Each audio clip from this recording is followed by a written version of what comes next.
I am going to switch gears now. This is March Madness episode 15.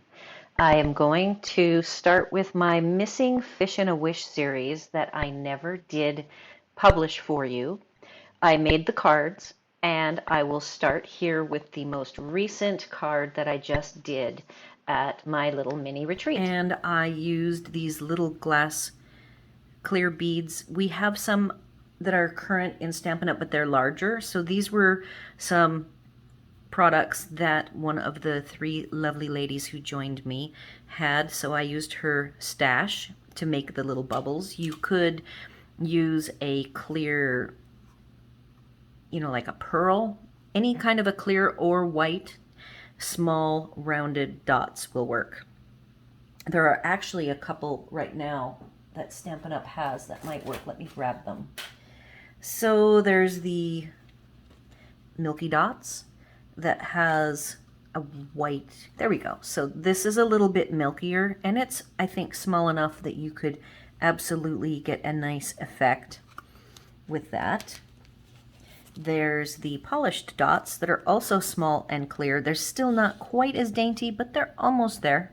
So I think that you could definitely use the Polished Dots over the Milky Dots to get the little fish bubbles.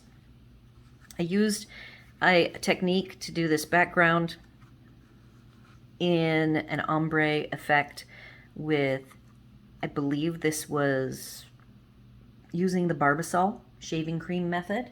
That, as I said, there are so many videos on that. I'm not even going to go through it. For me, it was the first time, and I really enjoyed using it. And I used this sheet behind and then a second sheet to do the fish. After I got the modeled fish cut out, I then took a black fine line pen and made the treatments. And then I did around the edges. You can see the fish have been blackened just a little bit, and I think I might have used a Sharpie for that, a regular old, they call it fine point, but these are not fine point. And I went ahead and just ran it sideways along the edge of the paper to just get a really fine level of detail.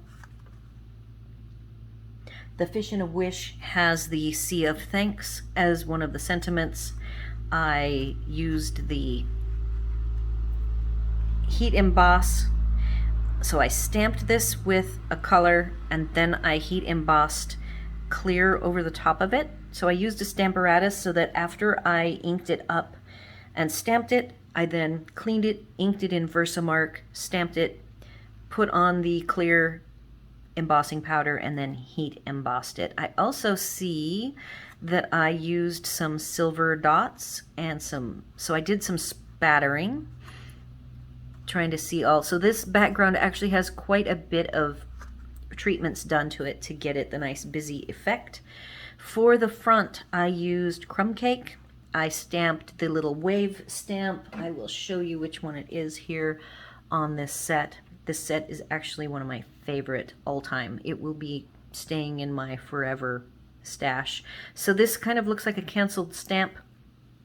And I went ahead and did that, but I stamped it off, and I just wanted a hint of the water, but not too much. And then I did add at the very end some silver soft application of the silver gilder's wax, and I did some on the Highland Heather layer as well as the top layer, and this was cut out using the Diorama dies.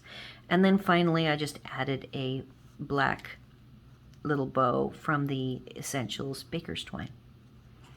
And this is not even finished yet. I did the treatment.